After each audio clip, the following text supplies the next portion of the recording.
So last পার্টে আমরা কথা বলছিলাম যে যখন সব সমস্যা শুরু হয় হাইপার টেনশন দিয়ে।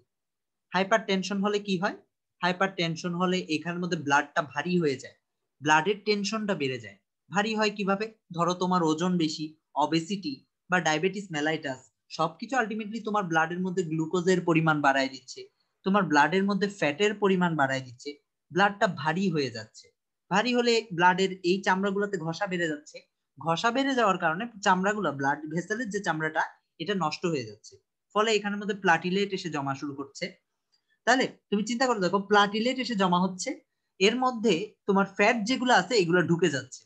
তাহলে ফ্যাট ঢুকে যাচ্ছে, তোমার প্লাটিলেট জমা হচ্ছে, এবং ফাইনালি তুমি এরকম একটা ক্লাস্টার পাচ্ছ, এরকম একটা ক্লট পাচ্ছ, যেটা ব্লাডকে আর মুভ করতে দিচ্ছে না। ফর এক্সাম্পল, এটা যদি হার্টে হয়, হার্টে হলে আমি এভাবে দেখাই, ধরো এই অংশে আমার একটা ব্লক হইল, তাহলে এই অংশের পরের কেউ আর ব্লাড পাচ্ছে না, এখানের এই অংশগুলো আর ব্লাড পাচ্ছে না, এই অংশগুলো মারা যেতে শুরু করছে, মায়োকার্ডিয়াল ইনফার্কশন হতে শুরু করছে, হার্টটা ফেল করতে শুরু করছে। তাহলে ওয়ে কি? ডিজিজটার চিকিৎসা কি হবে? সিম্পল। সিম্পল, এতটাই সিম্পল যে এটাকে সরাতে হবে। যেই মুহূর্তে তুমি এটাকে সরাই দিবা, সবই তো সরে গেল, আচ্ছা, যেই মুহূর্তে তুমি এটাকে সরাই দিবা, এট দ্যাট মোমেন্ট থেকে তোমার কি আবার ব্লাড ফ্লো শুরু হবে, আবার এরা ব্লাড পাবে, এবং এরা আস্তে আস্তে ভালো হয়ে যেতে শুরু করবে, আস্তে আস্তে রিভাইভ করবে, যদি তুমি তাড়াতাড়ি করতে পারো। নইলে তোর পচে গেলে তো আর ঠিক করা যাবে না। যদি ধ্বংস হওয়ার আগে ঠিক করতে পারো তাহলেই হবে। তাহলে মূল কাজটা কি? আমাদের এখানের মধ্যে যে ব্লকটা ছিল ওটাকে ঠিক করতে হবে। এখন ব্লক ঠিক করার ওয়ে একটা হতে পারে, তোমাকে অজ্ঞান করা হয়েছে, অজ্ঞান করার পরে তোমার চেস্ট কেভিটিটাকে ফাঁকা করা হয়েছে, তোমার চেস্টের ওপেন হার্ট সার্জারি যাকে বলা হয় আর কি। এই যে চেস্ট বুক ইয়াটাকে ফাঁকা করা হয়েছে, হার্টটার এখানে হাত দিয়ে সরাসরি তোমার এখানে সার্জারি করে এই ক্লটটা বের করে নিয়ে আসছে, এটা একটা হতে পারে। ঠিক আছে? এইরকম তুমি চিন্তা করো, তোমার হার্টটা কিন্তু কন্টিনিউয়াসলি বিট করে, তুমি কখনো এটাকে থামাতে পারো না, কন্টিনিউয়াসলি বিট করে। তাহলে তুমি এটার উপর কাটাছেঁড়া করতে যাবে, এটা তো বিট করতেছে, এটা একটা অসম্ভব কাজ না? কারণ তুমি ধরো সুই এখানে বসায় রাখছো, এমন সময় বিট করছে, কন্ট্রাক্ট করছে, এক্সপান্ড করছে, সাথে সাথে সুইটা হার্টের মধ্যে ঢুকে যাবে না? তাহলে এখানে দুইটা কাজ করা যায়। একটা হচ্ছে এখানে ওপেন হার্ট সার্জারিকে এজন্য কয়েক ভাগে ভাগ করা হয়েছে, যে হার্টটার কি করা যায়। ওপেন হার্ট সার্জারিকে দুই ভাগে ভাগ করা হয়েছে, একটা হচ্ছে অন পাম্প সার্জারি, একটা হচ্ছে অন পাম্প সার্জারি, আরেকটা হচ্ছে of pump surgery. On pump surgery মানে কি? অন পাম্প সার্জারি মানে হার্টটাকে তুমি বের করে আনছো, হার্টটাকে বের করে আনলে তোমার বডি তো বাঁচতে পারবে না বেশিক্ষণ, তাই হার্টের যে কাজটা, রক্ত সাপ্লাই দেওয়া, এটার জন্য একটা মেশিন সেট করে দিছো, চেস্টের ওই জায়গায় একটা মেশিন সেট করে দিছো, সে পুরো বডিতে ব্লাড পাঠাচ্ছে, ওটাকে বলা হচ্ছে কার্ডিও পালমোনারি তোমার মেশিন। ওকে, এই মেশিনটা এই হার্টের কাজটা আপাততের জন্য করতেছে, আর তুমি হার্টটা বাইরে নিয়ে কেটে কুটে ঠিক করতেছো, এটাকে বলা হয় on pump surgery, pump on রাখছো। ঠিক আছে? আরেকটা হচ্ছে অফ পাম্প সার্জারি, তুমি হার্টটাকে ওষুধ দিয়ে একদম অফ করে দিছো, প্রায় অফ করে দিছো, একদম স্লো করে দিছো। একটু আগে 70 বার হার্টটা ধুকপুক ধুকপুক করতেছিল, এখন তুমি ওষুধ দিয়ে ধরো মিনিটে 2 বার বা 3 বার বানাই ফেলছো। তাহলে কি হয়ে গেছে? অফ পাম্প, পাম্প তুমি প্রায় অফ করে দিছো। এখানে কিন্তু তুমি সাবস্টিটিউট হিসেবে কোনো মেশিন আনো না, পুরাটাকে অফ করে দিছো, তারপর তুমি চিকিৎসা করে আবার তাড়াতাড়ি করে ঠিক করে দিচ্ছ। তাহলে অন পাম্প অফ পাম্প কি জিনিস বুঝতে পারছো? এগুলো সব হচ্ছে ওপেন হার্ট সার্জারির ওয়ে। ওপেন হার্ট সার্জারি কেন করতেছি? যাতে হচ্ছে আমি হার্টটা থেকে এই জিনিসটা বের করতে পারি, সিম্পল। এছাড়া রোবোটিক হ্যান্ড নামে আরেকটা ওয়ে আছে, রোবোটিক হ্যান্ডের মাধ্যমে এই জিনিসটা সরানো। রোবোটিক হ্যান্ড নিয়ে আমরা খুব একটা কথা বলি না, যদিও এটা মোস্ট একুরেট ফর্ম।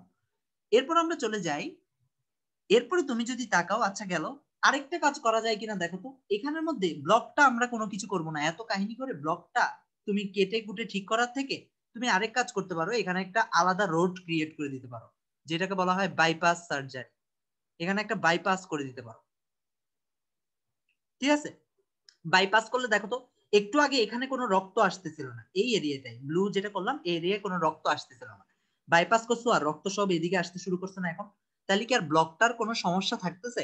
থাকতেছে না। তাহলে বাইপাস করার মাধ্যমেও আমরা ওপেন হার্ট সার্জারি করতে পারি ব্লকটা সরানোর জন্য, আরেকটা করতে পারি হচ্ছে বাইপাস সার্জারি। এবং এই বাইপাস সার্জারি করলেও কি হবে? বাইপাস সার্জারি করলেও আমাদের এই ব্লকের সমস্যাটা চলে যাবে।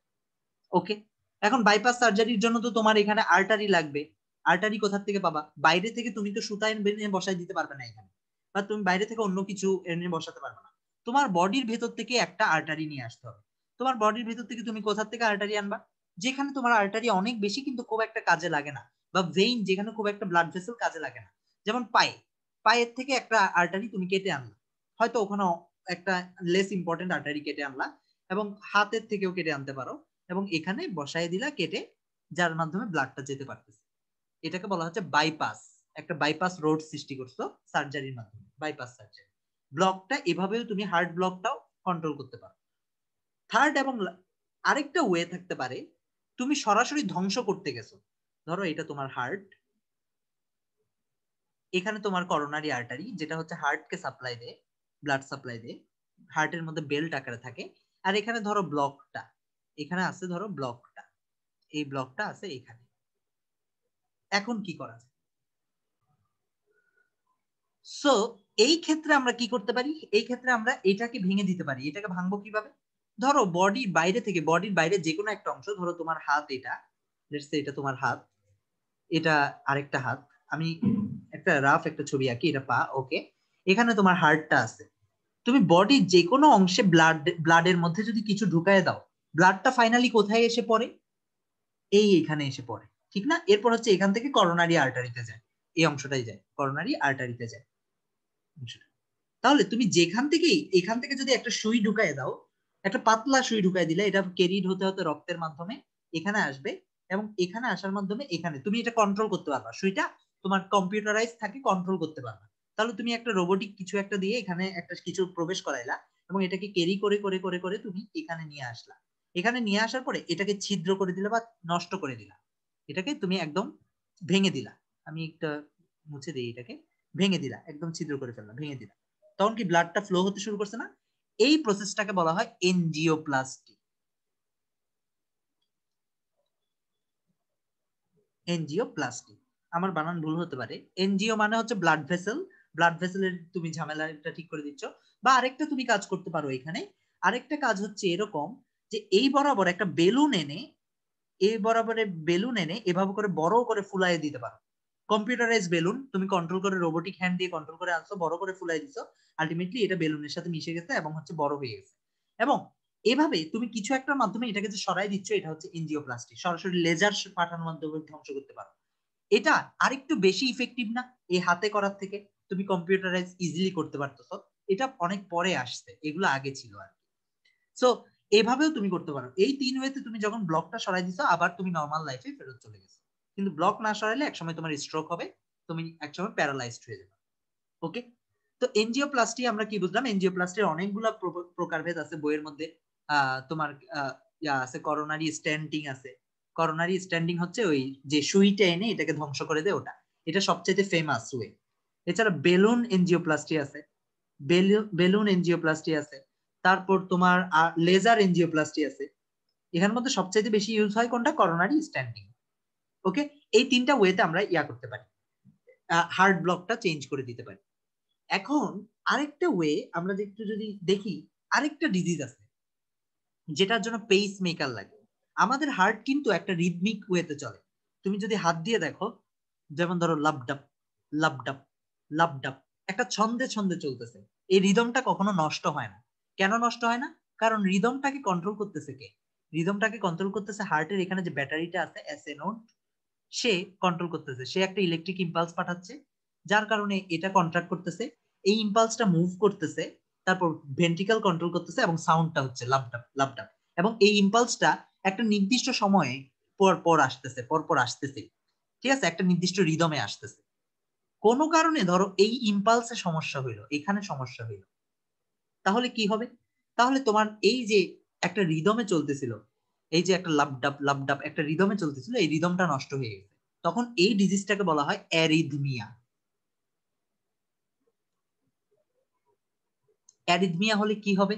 অ্যারিদমিয়া হলে তোমার যেহেতু এখানে কোনো রিদম নাই, তোমার ব্লাড দেখা যাচ্ছে প্রথম 1 মিনিটে যদি তোমার 10 বার, নর্মাল কন্ডিশনে ধরো 1 মিনিটে 10 বার, জাস্ট বলার জন্য বললাম, 10 বার পাম্প হচ্ছে। নর্মালি কি হইতো? 10 বার, তার মানে প্রতি 6 সেকেন্ডে একবার করে পাম্প হইতো। কিন্তু এখন হয়েছে কি, 1 মিনিটে তোমার 20 বার হচ্ছে, কিন্তু 15 বার হয়ে যাচ্ছে প্রথম 5 সেকেন্ডে, বাকি 55 সেকেন্ডে হচ্ছে 5 বার। একটা ইমব্যালেন্স ক্রিয়েট হয়ে গেল না? তাহলে হচ্ছে তোমার বডি ফুল ব্লাড পাচ্ছে না, ঝামেলা হয়ে গেছে। তো এই রিদমটাকে ঠিক করতে হবে। এখন এইটা তো নষ্ট হয়ে গেছে, তখন তুমি করো কি, একটা বাইরে থেকে ব্যাটারি আনো। বাইরে থেকে ব্যাটারি আনো, বাইরে থেকে যে ব্যাটারিটা আনো সেটা হচ্ছে পেইসটাকে কন্ট্রোল করে। এভাবে এই এসএ নোডের পেইসটাকে কন্ট্রোল করে। এটাকে বলা হয় পেইস মেকার। পেইস মেকার একটা বক্সের মধ্যে থাকে। এই বক্সটা হচ্ছে টাইটেনিয়ামের একটা বক্স, এরকম একটা বক্সে থাকে, যেটা হচ্ছে টাইটেনিয়ামের একটা বক্স। আর পেইস মেকার থেকে তার থাকে। তুমি একটা ব্যাটারি আনছো, কানেক্ট করতে হবে না, তো 3টা তার থাকে। একটা তার থাকতে পারে, এটাকে বলা হয় একটা তারের পেস মেকার। তুমি দেখবা তোমাদের বইয়ে বলছে দ্বিপ্রকোষ্ঠ পেস মেকার, এক প্রকোষ্ঠ, ত্রিপ্রকোষ্ঠ, এরকম। তারপর 2টা তার থাকতে পারে, 3টা তারও থাকতে পারে। ঠিক আছে? এখন পরীক্ষা, আচ্ছা মাঝে নেট চলে গেছিল। আচ্ছা তাহলে আমরা যেখানে ছিলাম, 3টা তার থাকতে পারে, 2টা তার থাকতে পারে, একটা তার থাকতে পারে। সিম্পল। যদি একটা তার থাকে, এই তারটা আমি কোথায় কানেক্ট করব? রাইট অ্যাট্রিয়ামে, ঠিক না? যেখানের মধ্যে এসএ নোড আছে, রাইট অ্যাট্রিয়ামে আমি কানেক্ট করব। এখানেই তো আমার মূল কাজ হচ্ছিল, এটাকে যদি আমি কানেক্ট করি বাকি কাজ তো অটো হয়ে যাচ্ছে। তাহলে একটা তার থাকলে এটা কোথায় কানেক্ট করতে হবে? রাইট অ্যাট্রিয়ামে। যদি 2টা তার থাকে, তার মানে কি হার্টের কন্ডিশন আরো খারাপ, একটা তার দিয়ে কাজ হচ্ছে না। 2টা থাকলে তুমি কাকে পাঠাবা? তোমার কার্বন ডাই অক্সাইড রক্তটা ঠিক করতে হবে, ঠিক না? তাহলে রাইট অ্যাট্রিয়ামের পরে রাইট ভেন্ট্রিকেলে পাঠাবে। 2টা তার থাকলে একটা রাইট অ্যাট্রিয়ামে যাবে, আরেকটা রাইট ভেন্ট্রিকেলে যাবে। 3টা তার থাকলে কি করবা? 3টা তার থাকলে ভেন্ট্রিকেলের কাজ হচ্ছে মোস্ট ইম্পর্টেন্ট। তাইলে তুমি দেখবা 2টা দিয়ে দিছো, তারপর হচ্ছে থার্ড ভেন্ট্রিকেলটা অর্থাৎ সেকেন্ড ভেন্ট্রিকেল যেটা, এখানে আরেকটা থার্ড তার দিছো। তাহলে লেফট অ্যাট্রিয়ামে একটা দিবা, রাইট লেফট ভেন্ট্রিকেলে একটা দিবা, রাইট ভেন্ট্রিকেলে একটা দিবা, রাইট অ্যাট্রিয়ামে একটা দিবা। 3টা তার থাকে, কখন কোনটা দেওয়া যাবে বুঝে গেছে? এখন যার ক্ষেত্রে এই পেস মেকারটা ইউজ করা লাগতেছে 3টা তার, তার হার্টের অবস্থা হচ্ছে খুবই খারাপ, একদম বাজে অবস্থা আর কি। ওকে, এটাই হচ্ছে, এভাবে তুমি পেসমেকার যখন দিছো, পেসমেকার একটা নির্দিষ্ট সময়ে ফায়ার করতেছে এবং তোমার হার্টটাকে ঠিক রাখতেছে। ঠিক আছে? এখন পেসমেকার হলে সমস্যা কি, এটা তো ইলেকট্রিক সিগন্যাল, ইলেকট্রিক সিগন্যাল না? তাই হচ্ছে কি, ডাক্তাররা বলে দেয় পকেটের আশেপাশে যেন কোনো মোবাইল না রাখে, কারণ মোবাইল নিজেও একটা ইলেকট্রিক সিগন্যাল দেয়, আবার তোমার ভিতরে যে পেসমেকার আছে ওটাও একটা ইলেকট্রিক সিগন্যাল দিচ্ছে, 2টা সিগন্যাল মিলে হার্ট তখন কনফিউজ হয়ে যায়, এই মোবাইলের সিগন্যালটা নিব নাকি পেসমেকারের সিগন্যালটা নিব, তখন হচ্ছে আবার অ্যারিথমিয়া শুরু হয়ে যায়, কারণ রিদম 2টা আসতেছে 2 দিক থেকে। এজন্য দেখবা এমআরআই করানোর আগে বলা হয় হচ্ছে পেসমেকার থাকলে এমআরআই করানো যাবে না। কারণ কি, এমআরআই একটা রিদম, তখন হচ্ছে হার্ট অনেক বেশি অ্যারিথমিক হয়ে যাবে, হার্ট ফেলিওর হয়ে যেতে পারে। বুঝা গেছে? এজন্য হচ্ছে পেসমেকারের ক্ষেত্রে খুব সাবধান থাকতে হবে, শার্টের পকেটে যেন মোবাইল না রাখে, কোনো কিছু না রাখে। এইভাবে হচ্ছে গিয়ে যে হার্টের যে ডিজিজ গুলো আছে এগুলা সাধারণত কনফ্রন্ট করা হয়, এগুলার সাধারণত ট্রিটমেন্ট দেওয়া হয়।